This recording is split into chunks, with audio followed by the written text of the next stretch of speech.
mutya kati? Ali mulungi Mukama akuma muli mukyeyo. Tuli bulungi. Amina. Tulina kutandikira oli munnamawulire munnaffe tetulina kwetolooza. Bw'oba olaba industry akwota gye twakatambulako etambula etya ku side yo? The industry has changed and it's high time abayimbi they restructure the sound they are giving people and the kind of music. Ngabo olabye erinnya mu direction ya Barack. We twakulya twali twagala nnyo urban music naye by then nga tebamutegeera. I even did a couple of songs as it's not about money, where have you been at, ole. But by then market yaitetegeera. But now olaba abaana abali campus, abaana abali the Gen Zs, yeah? Basically, they want that R&B urban touch. So it's crucial now. Waliwo market nene atejja with the full force because never know baligambye mwe batamwagala bakopa the cool kids. They also want to be like them. So kigenda kuba kizibu because ojja kola scenario nga twasasula emitwalo 25 ku Davido, Boys to Men twali mu 3, UB40 was what? Almost 250, still the same. Ezo zonna zijjula. All that is urban music. Ate nojja mu show z'abana Uganda sigamba mutezijjula neziba za sente ntonoko. Bajjula ne sente ntonoko. Mu blanket ticket ebakukumi because of the urban feel of it nekola bweti. Nekati omuyimbi agisibe wane ya 25 olabe film. Tugambe nti no bano abaana abayimba vocal music yadde bamulowooza nti ye music aliko mu maaso eyo tebalina future. Those are seasonal songs. Within 2-3 months we are done. So on all the hour after that. Eso akuwangaza mu mwaka mulamba. N'abantu bali eyo balowooza yes tuweereza nnyo aba downtown because be basinga obungi. Kyemuyita downtown kyenkugamba genda okoleka analysis tugamba owa boda akuvuga olabe playlist ye era ojja kusangamu ono urban naye batandise obayingiramu kiringa kiwuka kirya kintu kitandise that urban thing is getting to us. Dress code because of social media. But now I can see how Wizkid is dressed. I can see how Burna Boy performed. I can download EP, say Davido. Everyone is exposed now. And everyone wants to do what the entire world is doing. Kubanga is seeing it on socials. Olowooza kino kiina we tukitwala bwe butwanga twadoptinze ekintu kya classic music ne tudropinga abaana baffe abava wansi ab'emakindye. Talina kuba mbu sigamba mbu bayimba Luzungu tayimba baleme kuyimba Luganda traditional languages, but the rhythm, the beat, the articulation of the words and a bit of English. Twesibye nnyo wano mbu tetukyafuluma wano. For the last I don't know how many years tetufunye muyimbi afuluma wano. What do you think is the problem? I don't know, but abantu betwogerako bafulumye. Joshua Baraka tumanyi mirundi gyafulumye wano. Kati ngamba Baraka ye muveeko ani omulala awo gwe tulaba mbu afuluma. Nga tetugenze kuyimba Royal Regents London.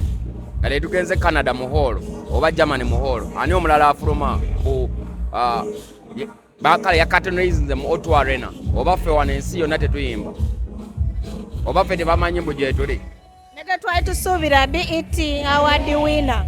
Ennaku zino tetulina we tumulaba wafuluma tetumanyi lwaki ekyatuuka oba amaanyi gakendera oba connection. Ayikaali busy ne federation. Yamufuula nnyo busy. Yamanyi ebintu bye musuuza.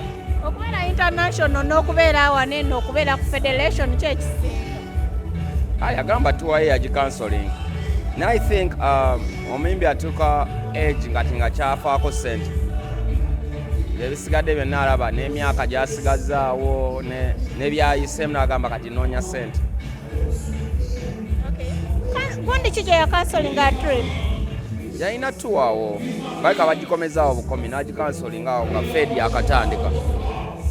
According to him kye yagamba. So kubanga tulaba waliwo gya posting eya US. Yes. Naye waliwo endala ogenda ku pages waliwo endala before the US one. Kyekiteetera kino kubanga tetusobola kugamba nti nomanya nakusigala nofune biliyoni emu eri n'agifuna wabweru, so why don't I concentrate on the money? Omanyi omuntu agenda okukola tuwa ng'olwedde yafunako daddy post. Kozi tosobola kera kumakya n'obeera mu plans za tuwa nga tonnafuna kyogezaako gamba onsetinga gambe mbutuwa yali agyetimbidde no osetinga nze taata gwe muntu we tuyinza okwebuuzaako mu bintu by'okwanaleezi nga I know, but naye saategeera the procedures of counseling, but that's what he said. I'm taking it from him. I cancelled my tour because I didn't organize the industry.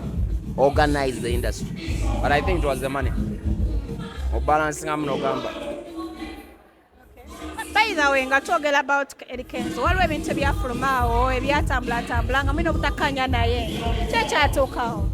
My issue with Eddy is one, we tried to run a meeting ezo, the agendas, the dream we had. Omuyimbi abe n'ekitiibwa, omuyimbi abe nga ebintu nga rent temimubula, omuyimbi abe nga asobola okukola video nga tasoose kuyiriba ku mpola akola ki, omuyimbi abe nga asobola okufuna ku streaming platforms. Ye yali agenda ya federation. But right now it looks like when the money came, it became personal, like buli omu yafa ku bibye. Temuyinza kugamba sente zaze for all this time zitadde mu ssaako.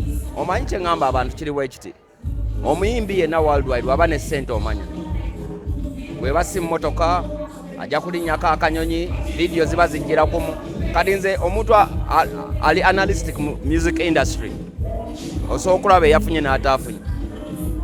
Mwe mubiraba n'olabanga ono nga video aziteera kumu, ono enju ng'ewedde, ono nga afula ayinze ne ttiimu agenze. Big talent emmotoka nga kati zeeyongeddeko escalade zitandise okujja. So that means money is being used for a circle of who call him Mr. President. Omanyi afunyeemu that eagerness eyakwagala omuyita Mr. President, which me I can't do. Eddy yansanga wano. So talina kyayinza okutandika ebyo bya. He wants people to bow down for him, which I won't do. My works for this industry zeeragirira, and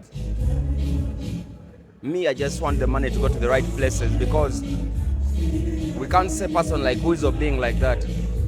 We can't say a person like Dan Flavor saying is mentally not okay, is depressed. We can't see. Everyone looks like he's crying.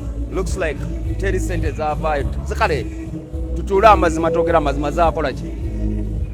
Bweziba ziri mu ssaako nga yazuula mu ssaako atulage documentation, because that's public money. Ezo sente za government.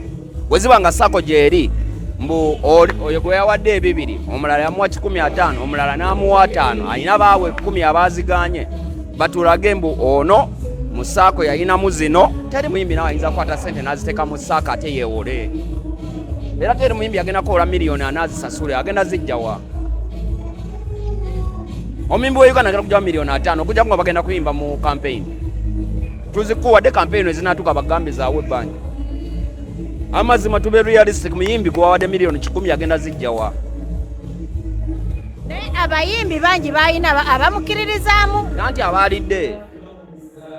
Bronze mbadde ku federation bana abayimbi. Alo omuyimbi aba excited ayogera. Bino betuula mu mabaala. Yanzijemu. Lwakubanga so boogera baboyi be. Naye gwe manya Eddy b'otambula nabo boogera sente ze waba wadde. Sochoka abashiba abaani bali. Manyi sinayogera linnya. Obusungu bwolina nga bungi nnyo. It's they say money changes people. Nyasavali ekitundu kikoleko. Kiringa bino byetuyomba government ekoze enguudo, tekoze malwaliro. Bye bitulimu era bye bimu. Ziyambye ki abayimbi to be realistic? Omuntu ayinza omuyimbi w'eggulu afunye eki mu federation oba ewe Masaka, kale ow'ejjinja wano afunyemu ki? Era nabo bacomplaining. Naye omuntu alaba ayinza okwebuuza kati alumirirwawo omuyimbi oba naye teyafuna bufunyi. Asoya omuyimbi ngimanyi, ate nze namala emyaka kumpi 8 nga nteekamu ssente zange, mbimanyi. Nkoze abayimbi so omu si babiri si basatu on my money. Kenzo kyotasobodde kukola emyaka gyonna gy'oyimbidde, tuwa zonna z'obadde nazo, tomanyi pain ya ssente ya muntu giteeka muyimbi n'atagijjaayo, oba omuyimbi ne yeefuula. Buno obusungu bw'olina nti zaali zigenda okunzimbira enju. Nakula ndowooza yali ntaasa oba yambeezezaawo gye n'emyaka gyonna. Nina abaana nzimba, nina kariya. Bagambye ndi munaku nnyo ndi musabiriza. Siri. Kati obusungu obujjawa. Sente zikole research tozikola. tusigale ku mulamwa. Simple as that and plain. No, to be realistic, Uganda. Where has this money gone? Sente zikoze eki zajja wakyaliyo ne balance. Kale tujjemu mami kubanga yabasazo yabaliisa. Oyo mate ng'omuntu yenna alina business mulina omujjamu. Where is the balance? What has it done? Federation bataddeyo kalulu ka studio. Kozati ba producer bechanze. Fina masanyalaze ayogera birala. Sana ye mulinde sana yagenda kufuluma mujjamuuli. Ati abantu awo ne babifulumya ne bagamba olwokubanga nti mbwayambako mukazi wo fiye okumuyambako muganda wange era nabagamba era nja kiddamu fiye abadde n'obuzibu obwo ngenda mu myaka 6 tugenda mu myaka 6 fiye Fanero Pastor Apostle Grace yatuwateva rehab ekitononya milioni 3 buli mwezi nga twataddeko upkeep azijjawa anyambaka atya just bamusanga ngate opportunity government egambye in fact rehab si abakenzo that government in a mental health institute baba gamba we have even a rehab it being this expensive ngamba since there's something free yakabera naye emyezi 3 olufa basasude rehab emyaka 6 eyesatu ekitundu buli mwezi abadde nemerede nenze nakwata fee mbulungi nga fee omanye for your mental health wonobeera around abayimbi kubanga fee mukwano gwa Shiba mukwano bit wa Lilian mukwano gwa Nina Rose a bit with Lydia Jasmine nga beera mu ssaako y'abayimbi tulina ewaffe bayina enju waffiye tebamugobaayo mbu yali omanye yafuula nnyo fee nga beega Kenzo bambi totuyamba mutuddize tukuyambye kulwakubanga nze bangambye baagala aleme kubisitinga abantu nenze nakubidde Apostle Grace nemugamba fee ngenda muzzaayo wa rehab yaffe gye tubaddengamu namuleeta anytime so bw'oba owulira kuzitolera mutuddize totuyamba kubanga nze nali manyi federation ogwo mulimu gwoba totuyamba si mulimu gwe president nga ki alina kuyamba ki kati ate lwaki agamba ye yanyamba fiye si muyimbi taye entitled okuba with offers za federation tembalaga mbu kiri ekya federation kya Kenzo kati bino ebintu byemwavayo nempostinga ati tulinayo show mu June ebyafiye byavaawa nalina okukolera I promise fiye from way back kubanga eri show gye twakola it is like 8-7 years back so nemugamba when you clock 30 we shall do like a maiden celebration of your entire career journey but unfortunately I read there and I don't know how long according to the doctors because this time Dr. Yagami, this time around, instead of you going back and forth, muleka stabilizing it. Start already and then I didn't book in the dead scene, you're getting never sponsors. Can let people just enjoy his music. Abamwagala walidira will do it. Want to to jikozeko before even the Kenzos came. Ate yajura, katoyinza kungamba kati. Mweyo league fa basokokola show. Eyo league generation yengo jekoba ready. Fa basokokola show mu hotel. Genda ku record. Shiba tatusokangako Kenzo eyo nayo naliga eyo ate nezikuba nejjula ate nga yali yebiri by then 10 million so let people respect twewe ekitiibwa nze Kenzo simuyisaamu maaso ne just nze ayamba fiye yamba ku bayimbi abakwetoolodde atuweeyo omuyimbi omu gwakoze Kenzo wabadde wano oba gwalinya naye ennyonyi n'atwala e Bulaaya mumutu weeyomu kati ayamba naye Eddy Kenzo ayinza kukola ki ne kati ne mutuula ku tebo yemu ne muteesa byonna right now manyi nezikiriza nnyo mu Katonda the truth Katonda ajja gateeka ku tebo one day buli omu alimanya kye nali ŋŋamba bazirye kyensaba fiye wange mumumpe sisaba buyambi nina bidi esukka mu 5 temwanyamba we nali mutandika teyali mwali mumanyi muyimbi twatandikira ku scratch tumanyi olugendo lwaffe tonyamba nkwegayiridde ndeka ne family yange teri bubi basobola okunkwatirako n'ebyesente bya federation bikyebyo bazisigaze zino sente zerugenda okuleka ku nsi tebagenda kuziika nazo tezimalamu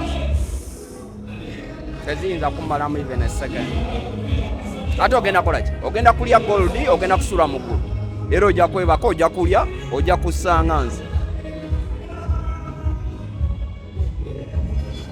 obusungu olina bungi. No, it's Spain. It's Spain ate ng'okozeseza kifaananyi ky'abayimbi. Let's be realistic kino ekintu kize ku table. Omuyimbi w'Ekaramoja afunye ki mu federation? Okuŋŋamba mbu omuyimbi asooka ateekeyo ssente azijjeewa. Mumanyi ebizibu by'abayimbi.